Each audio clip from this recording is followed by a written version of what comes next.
Ohayou gozaimasu. Good morning guys. Pakita ko ngayon sa inyo yung aking mga tanim dito sa ilog. Kasi paglaki na sila guys. Malusog ang pechay. Pati ang gabi guys malusog.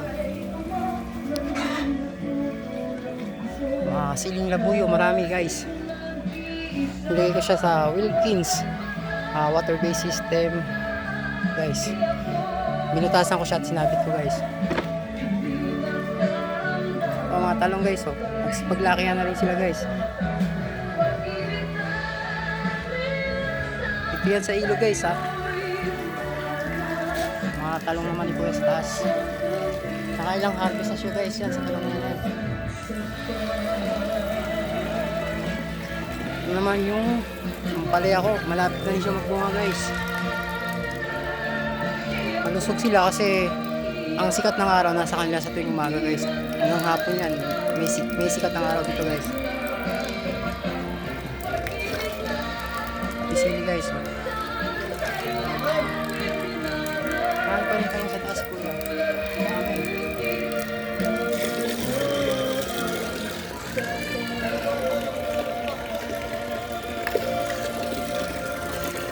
Naman yung bell pepper ko.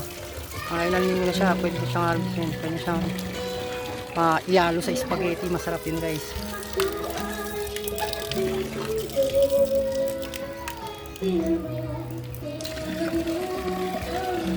Kakatuwa talaga magtanim-tanim lang. May libangan ka na, may harvesting ka pa. Sariwa pang gulay yung kakainin mo. Ang mahal kaya nito sa palengke, lalo na ngayon yung kamatis guys. 150 daw ang kilo sa taas. Kaya kung may mga space kayo na pwedeng pagtaniman, taniman nyo na para may libre kayong gulay, sariwang-sariwa, at may maibibenta pa kayo kung marami talaga. Pwede rin maibigay sa kamag-anak o kaibigan mo. Ito naman talbos. Malulusog talaga sila guys. Okra.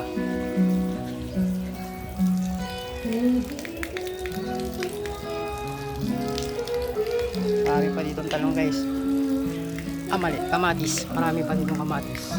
Ilan linggo lang pwede siyang mahilok at maalis ako guys.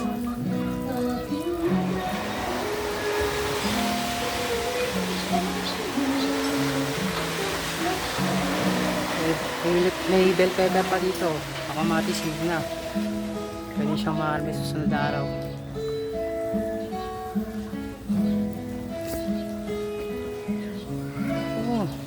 Paru-paro.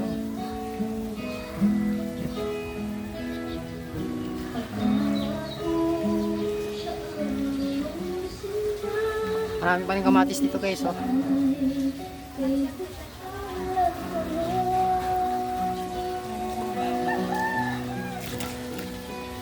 Grabe. Malusog talaga sila kasi laging basa ang kanilang lupa. Hapunla na rin ako ng okra. Susunod na araw pwede siyang tanggalin at itanim ulit kung maganda pa ang panahon. Okay guys, thank you for watching. Please subscribe my YouTube channel. Thank you for new update in my planting around the river. Thank you very much guys. See you in the next video.